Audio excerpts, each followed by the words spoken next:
Welcome to Crypto Advance. Today we will be reviewing Crystal Pro. This is an Indonesian-based project which has a huge and massive vision to accomplish. It is going to be a massive job, to be honest, very, very hard to accomplish the vision that they have, which we're going to go into that in a second. However, if they manage to literally bring this to life, it is going to be amazing. As an idea is amazing, really. And we're going to go into that in a second. But the first thing, of course, we're just going to kind of like have a quick review on the whole project itself. So their vision is to deliver the digital ecosystem and blockchain technology for a positive impact on people on how people live in real world. The mission is to build real benefits and trusted crypto assets and support the crypto assets community globally. And the community, of course, is Crystal Pro Coin, connected enterprises and the financial sector to launch financial integration schemes. About the Crystal Pro, is a digital currency token based on the Binance Smart Chain, a decentralized distributed ledger that records the provenance of a digital assets. The cryptocurrency market is growing rapidly, and many governments are concerned that the cryptocurrency can replace the fiats. Naturally, this is due to the infrastructure that cannot happen now. However, they believe in a successful business to establish a service that currently focuses on working with cryptocurrencies. We chose Binance Smart Chain as our blockchain ecosystem because Binance Smart Chain has the advantage that fits our needs, namely low transaction fees and high transaction speeds, which again, guys, we have seen that over and over again. Binance Smart Chain is one of the best for these projects to start on because, as they say, really slow fees and very, very fast transactions. So the way the token will be distributed, which we can see here, has 80 million tokens. So again, not a crazy amount to have. It has also possible to have a static supply with a dynamic funding goal in which the distribution of token will be made according to the funds received. So basically they could even reduce the amount of supply depending on how many funds they actually receive eventually.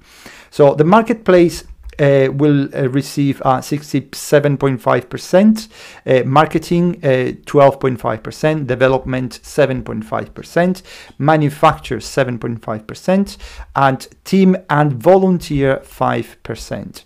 I don't understand why the volunteer should be getting anything, but yeah. So the white paper, this is actually quite a long white paper, so I'm just actually going to review it in a second. But what I want to show is the roadmap. So they are basically preparing the pre-sale in the Q3, and they will be launching and doing the fair launch in the Q4. With the listing on Hotbit, listing on PancakeSwap, listing on CoinSniper and CoinDiscovery, listing on SafePal and Trust Wallet, listing on CoinGecko and CoinMarketCap. So everything will be listed on the Q4, which is always great to see as soon as the token is released straight away.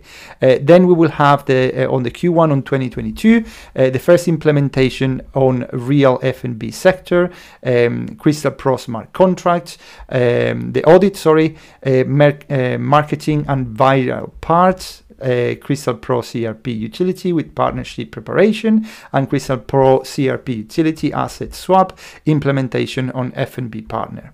Then we will have the Indonesian direct selling company. And again, guys, I know sometimes these kind of things doesn't make kind of sense right now. I will give more context when we're reviewing the white paper. And the Crystal Pro implementation ecosystem cooperate with e-commerce marketplace and Crystal Pro implementation ecosystem direct selling replacement. So I'm not even going to go and check the Q4, is way too far away. What is always really great to see is that we have a docs team, so you can actually go and check who they are. We have the CEO, the CFO, and the CCO, and the COO as well. They actually invented the Chief Community Officer, but it's really great to see that they have also advisors on this, on how to run this one. And really interesting, again, guys, is the fact that they have already even pre-launch, they have already a lot of news that has been covered in quite great kind of like websites like Yahoo Finance, for instance. You can see here that there is they are talking about them. You have in Media Analysis Indonesia, they are talking about them as well. We have in Suara News, Media Indonesia, which are very, very huge news sites on Indonesia. And guys, if you don't know where Indonesia is, I know a lot of people, I know Indonesia very well because I have been there many times, but I know a lot of people that don't know where Indonesia is, but you definitely know Bali, and Bali is inside the country of Indonesia. So Bali is an island and it's inside the country of Indonesia. And just a quick fact, Indonesia is the biggest Muslim country in the world, and it has over 300 million people, which, guys, is huge. So what they're planning to do, and this is where we jump into the white paper, their plan is to basically use this amount of people that there are in Indonesia to create this massive market. I'm not going to go through the whole white paper. It's very, very long and extensive, but I'm going to kind of like, I went through that, and I'm just going to kind of like give you some resume. Remember, of course, it's always a disclaimer, and we ourselves are not financial advisors, just, you know, to clarify that. But basically, they talk about what the cryptocurrency marketing is, and if you are a crypto investor, you already know these basic things. It's always great to put it in a white paper, so you know those who doesn't understand will actually kind of like have a learn into that as well.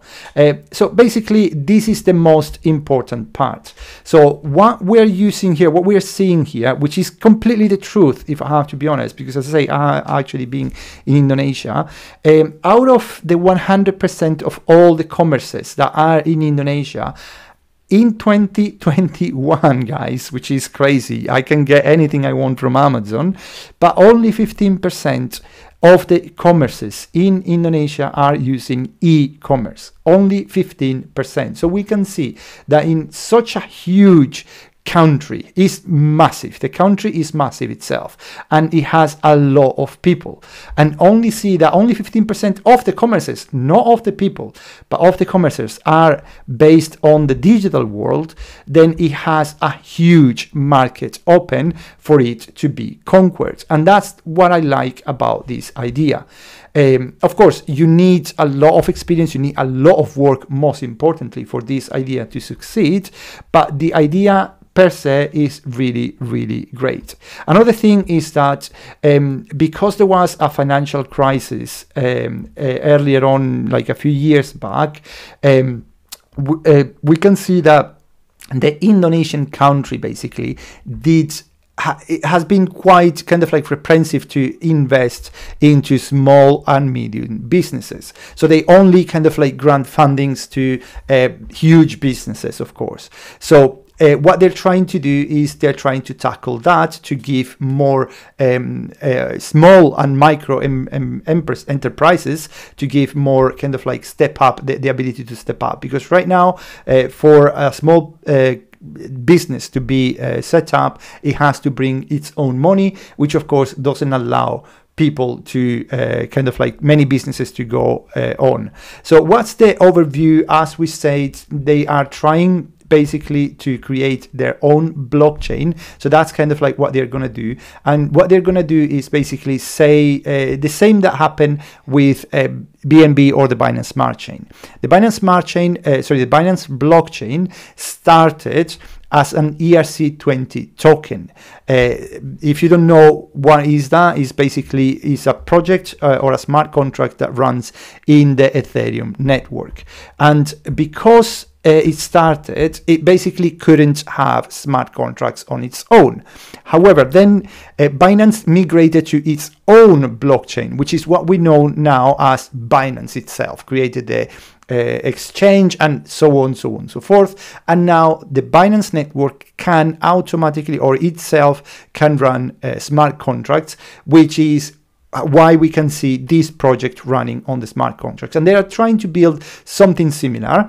However, what I like again about this idea is that it's not trying to replace anything. It's just trying to fill a market that right now is empty, because people, like, if you think that the majority of the people in the world don't know what cryptocurrencies are, just imagine if you go to a country where the majority of people don't even have access to e-commerce, which is great. So the reason why they're using Binance Smart Chain is because of the small fees and the high transaction speeds as well.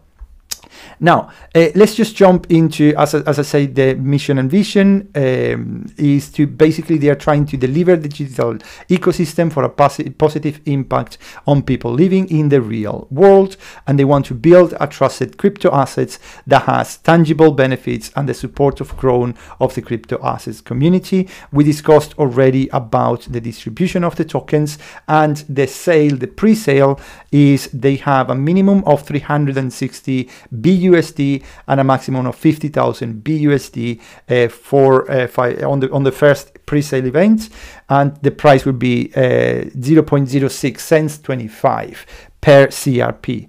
Then we have on a second one, the second event will go to 7.75 cents, so 7 cents and 5, and the third will go already at 8.8 cents basically, and which is already great to see that there is already kind of like, if you start investing in the first event, of course your money will grow automatically. It's always great to see as well that you have this step, because you kind of like build trust in the project itself, and then when it launches, you have created that kind of like the FOMO part, and it should of course help the price to increase as well, which is always, you know, great to see when you invest as well. So let's just go again. What is really interesting as well is who are they backed with, or who are they actually working with. They are working with Bangi Kopitiam, which is basically a restaurant in Indonesia, a restaurant chain, which is very big as per what they're saying here as well. There are 34 Bangi Kopitiam branches.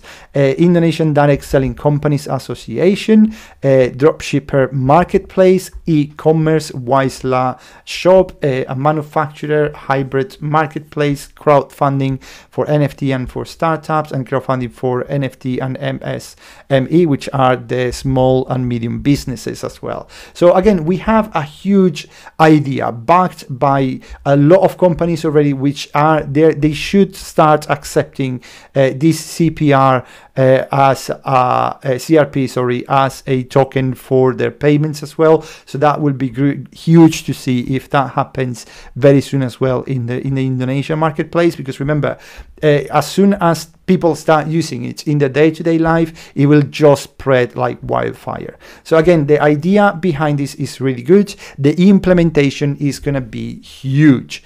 So we have, as a CEO, we have someone that has 18 years of experience in many fields, including retail, automotive, and entertainment industries. He has become a respected leader and has created many successful teams in his business.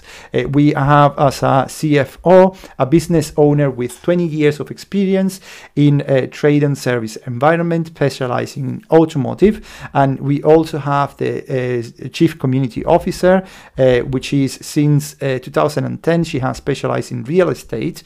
She brings 7 years of experience in a development property company in Tangerang. She was expertise in finance, tax and customer satisfaction. And we have the Chief Operation Officer, which is experienced more than 10 years in the finance and investment businesses at several world-class banks, and founder of digital agency company. We also have a lot of advisors. I'm not going to read them all, but we have 3 advisors here, 4, 5 actually. 6 advisors, which is always great that everybody's bringing their own experience to help build the project. As I say, the idea behind the project is massive, and it will require a lot of energy and a lot of money to be able to be built. However, if they manage to succeed, this is set to be huge, to be honest. And of course, it's always good to see that they have been audited. So this audit has been completed by TechRate, is an audit company. We can see here what they focused on, which is the audited project, the address, the client who provided, of course, for the audit, where is the blockchain base, which is the Binance Smart Chain, as we discussed before, and the website, unfortunately, was not provided by the Crystal Pro team. The disclaimer, this is a normal disclaimer that they always put here, saying that they are actually checking the quality of the smart contract and not if this is an investment, you know, something for you to invest on. But that's a normal disclaimer that every audit company will add on. The background, we can see here that the TechRate was commissioned by Crystal Pro itself to perform an audit on the smart contract, and this is the smart contract which we have here. Another thing that you have to notice as well is when I will show you later on in a bit. So the purpose of the audit was to achieve the following, which is ensure that the smart contract function as intended and identify any potential security issues with the smart contract. So this audit is based on the smart contract itself. The contract details, as you can see here, is named called Crystal Contract Pro. All the amount of tokens, the token number, the decimals, etc. It says here that there is just one holder, and the reason why is because they have not yet released or deployed any of the tokens out there. So right now we only have 80 million tokens, and they are held in the same basically address or wallet address, which is a deployer, and it's basically here, as you can see. So top 100 holders dominance is 100%. Usually this could be a red flag, but not in this case because they haven't even yet started to do the pre-sale and everything else. So technically speaking, of course, the contracts, the tokens haven't been released as well. I'm not gonna skip this part here just because this is the most important part here. And we can see here that every single part has been passed. There is no warning sign, so there is no kind of like front-running oracle's calls, possible delays in data delivery, or any compiles errors, like all these kind of things has been completely passed. And it's always great to see because it means that you're not going to get any surprises about the smart contract. Again, this is not to tell you that this is not a scam. This is not to tell you that they're not going to be a rug pull. These are just to tell you that the smart contracts works perfectly. But this is always something great to see, of course, when you are when you are investing into a new cryptocurrency. It's always great to see if they have been audited. Also about the security issues, they say that there is no high severity issues found, no medium severity issues found, and no low severity issues found, which means that is completely clear, and that the owner privileges in the period when the owner is not renounced. So owner can mint any amount of tokens. So that means that at the moment they haven't renounced the contract itself. So that means that they still have control over the contract. And in some projects, this is a must, depending on what kind of project you are going to invest on. And this is something, of course, that you have to take in consideration, but still is not really something that should put you off for investing. It is something that you have to take in consideration, though. And in conclusion, the smart contracts contains low severity issues, and of course remain, and please check the disclaimer above, the audit makes no statements or warranties on the business model. So just to confirm that this is basically purely regarding the smart contract. So anyway, guys, all the links will be in the descriptions for their Instagram, their Twitter page, all the contact details, their websites, and everything else will be in the description. So just don't forget to go and check it out. If you like the video, smash the like button and don't forget to subscribe to get more. Thank you for watching, and see you soon.